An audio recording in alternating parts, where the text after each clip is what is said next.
राम राम दोस्तों।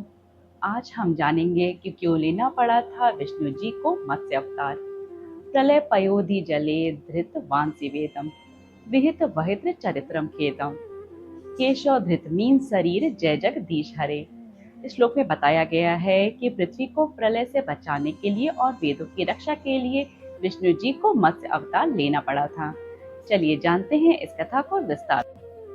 द्रविड़ देश के राजा सत्यव्रत बहुत ही धार्मिक और विष्णु भगवान के भक्त थे। एक दिन जब राजा सत्यव्रत नदी में स्नान कर रहे थे तो उनके हाथों में एक छोटी सी सुनहरी मछली आ गई। जब राजा ने मछली को वापस नदी में डालना चाहा तो मछली ने कहा, हे राजन, मुझे इस नदी के बड़े जीव खा जाएंगे, कृपया मेरी रक्षा करें। राजा उस मछली को कमंडल में रखकर अपने घर ले आए। रात भर में वह मछली इतनी बड़ी हो गई कि कमंडल छोटा पड़ गया। फिर राजा ने उसे मटके में, फिर कुएं में, फिर सरोवर में डाला और अंत में राजा ने हार मानकर उस मछली को विशाल समुद्र में डाल दिया। जैसे ही राजा ने मछली को समुद्र में डाला तो उस मछली ने पूरे समुद्र को घेर लिया।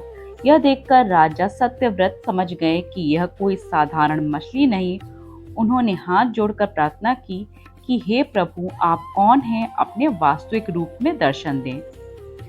राजा की प्रार्थना सुनकर मत्स्य रूपी भगवान विष्णु प्रकट हुए। उन्होंने राजा सत्यव्रत से कहा, हे राजन, आज से ठीक 7वें दिन इस धरती पर प्रलय आने वाला है। विनाशकारी बाढ़ से पूरी पृथ्वी डूब जाएगी, लेकिन तुम्हारी धर्मपरायणता के कारण मैं तुम्हारी और सृष्टि की रक्षा करूंगा। तुम एक बहुत बड़ी नौका तैयार करो। उस नौका में तुम सप्त ऋषियों के साथ बैठ जाना। साथ में समस्त पशु पक्षियों के जोड़े, औषधियां और वनस्पतियों के बीजों को सुरक्षित उस नाव में रख लेना।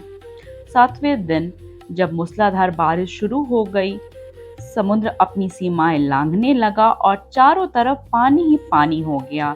पूरी धरती डूबने लगी। राजा सत्यव्रत सप्तऋषि और सभी जीवों के साथ उस विशाल नाव में बैठ गए। तभी समुद्र के भीषण तूफान के बीच विशाल सुनहरी मछली मतलब मत्स्य अवतार प्रकट हुए। उस मछली के सिर पर एक बहुत बड़ी सींग थी।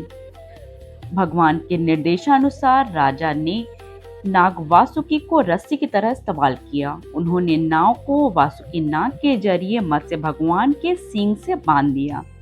इसके बाद भगवान मत्स्य उस विशाल नाव को प्रलय के पानी में तैराते हुए सुरक्षित आगे ले गए। जब नाव सुरक्षित तैर रही थी तब भगवान विष्णु प्रलय के उस पानी में समुद्र की अगाध गहराइयों में उतरे। वहां उन्होंने हायग्रीव नामक राक्षस का वध किया और उसके चंगुल से चारों वेदों को मुक्त कर लिया। उन्होंने वेदों को सुरक्षित लाकर ब्रह्मा जी को सौंप दिया।